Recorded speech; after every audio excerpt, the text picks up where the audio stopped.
Good morning. It is February 4th, 2026. It is 10:05, and this is the Budget and Public Employees Committee. Madam Clerk, please call the roll. Alderwoman Sanye. Vice Chair Browning. Present. Alderwoman Velasquez. Alderman Devotie. Present. Chair Aldrich. Present. Alderwoman Sanye. Alderwoman Velasquez. 3 present. All right, with that, we have established a quorum. Our next item of business will be approval of the minutes. I'll take a motion to approve the minutes from Wednesday, January 28th, 2026. So moved. Second. It was moved by the Alderman from the 9th, seconded by the Alderman from the 5th. Madam Clerk, please call the roll. Alderwoman Sanye. Vice Chair Browning. Aye. Alderwoman Velasquez. Alderman Devotie. Aye. Chair Aldrich. Aye. Alderwoman Sanye. Alderwoman Velasquez. 3 aye votes. Thank you. With that, we have approved the minutes from Wednesday, January 28th, 2026. Next item for review would be board bills for review. Today, we have one board bill, which is Board Bill 126, introduced by Alderman Brett Narayan, co-sponsored by President Green.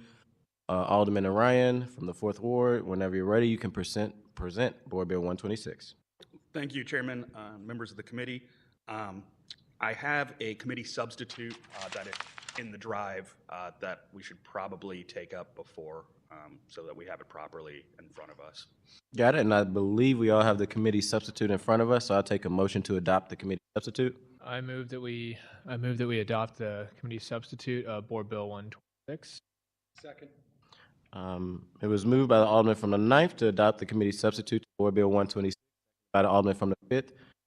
Madam Clerk, please call the roll. Alderwoman Sanye. Vice Chair Browning. Aye. Alderwoman Velasquez. Alderman Devotie. Aye. Chair Aldrich. Aye.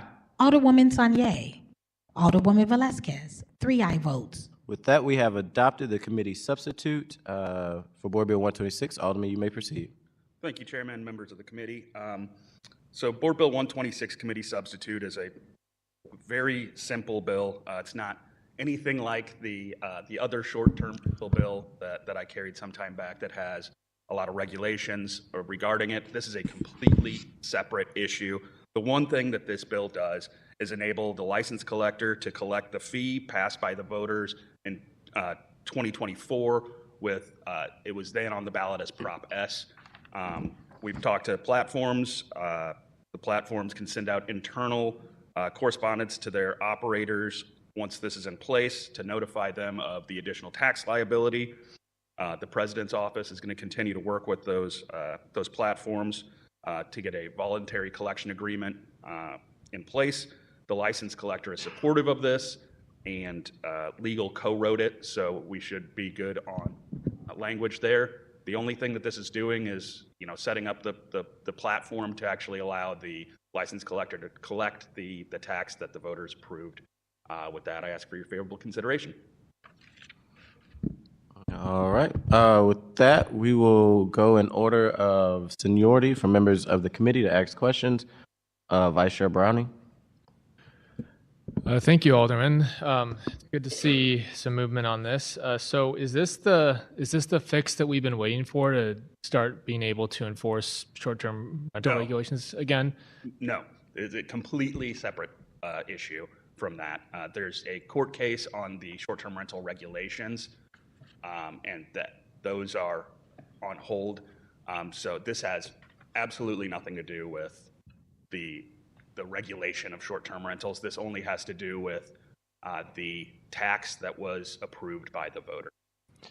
And so this probably won't be able to be collected until we fix the other side of the regulation. I think they're two completely distinct issues. Okay, so my understanding is that people would still be able to get this license to run a short-term rental, and that would still be required to get a license to run a short-term rental? So this essentially just expands the hotel tax to include short-term rentals. I guess my question is, do people have to obtain a license to operate a short-term rental So if there's no regulation that says they have to obtain that license. I think, excuse me, yes.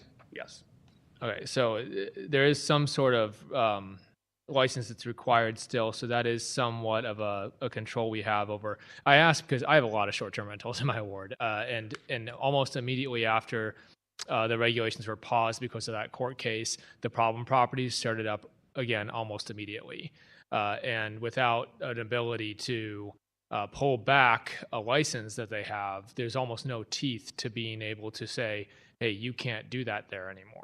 Yes, and so I want to be clear, though, this isn't about the regulations of that, and this shouldn't get hung up the way that those regulations did, because that's a Hancock argument that this wasn't approved by the voters, but with Prop S, it was explicitly approved by voters. That's an important distinction, I think. Thank you for that. So I noticed that there's kind of a way that this money is then divvied out. The regulations are going to be enforced. If I remember the bill that we worked on a couple years ago, and it was again a couple years ago at this point, but I remember working out with you. I think that the building division was in charge of a lot of those regulations. Can you remind me, is there something that funds the building division's efforts in those regulations? That's why all of this money is going somewhere else? Yes, so essentially there was a license under the other legislation, and that money would have potentially gone to get more building inspectors so that we could make the whole thing work, basically. Okay, all right, I appreciate that. Thank you. I don't have any more questions at this time. Really appreciate your time and your explanations. Alderman Devoti?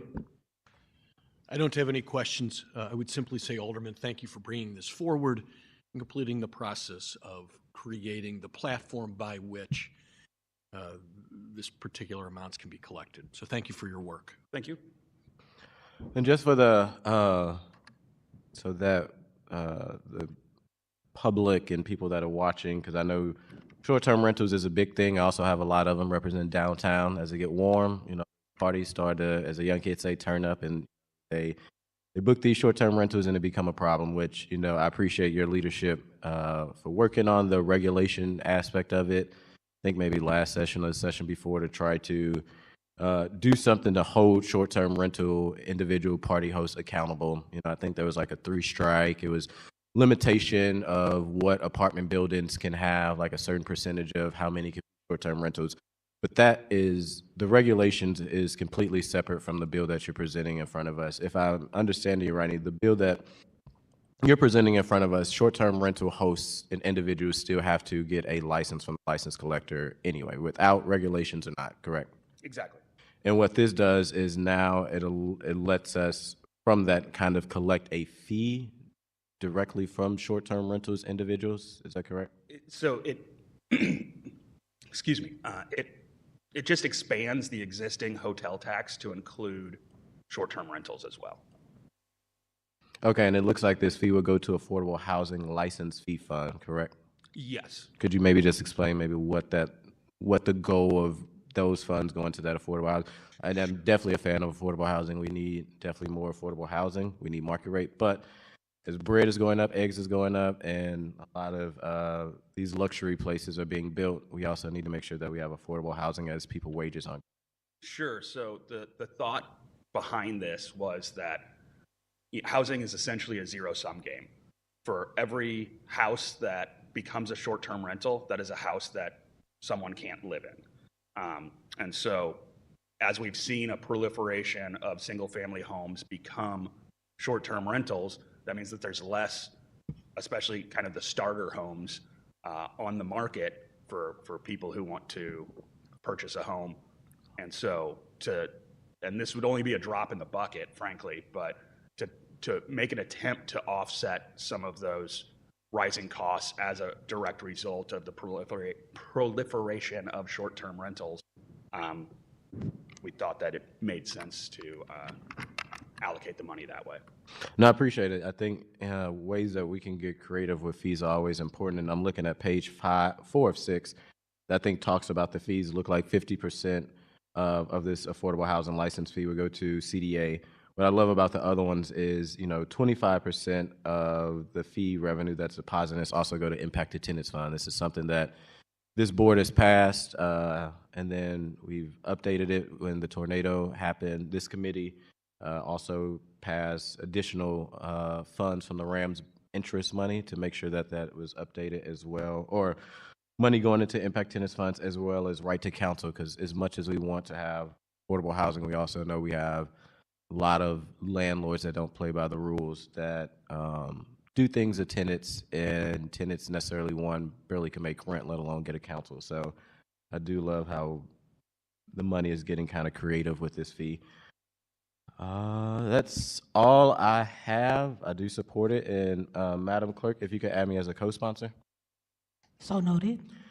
All right. Do we have any public testimony? We do not. Any, okay. Well, I know that the legislation as well. Sounds like you've been working with on it. If there's no more questions from committee members, Alderman, you have the right to close. I renew my motion.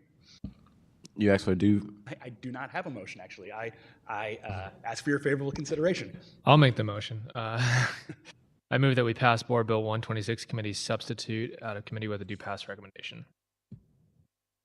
Did all previous row? Or Madam Clerk, please call the row. Velasquez is on, so. Alderwoman Tanya. Vice Chair Browning. Aye. Alderwoman Velasquez. Aye. Alderman Devotie. Chair Aldrich. Aye. Alderwoman Tanya. We have 4 aye votes. All right, that we have passed out Board Bill 126 with a do pass recommendation. Next item of business is resolution review.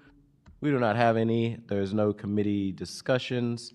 Acknowledgement. Do we have any written testimony, Madam Clerk? We have none. Any announcements from members?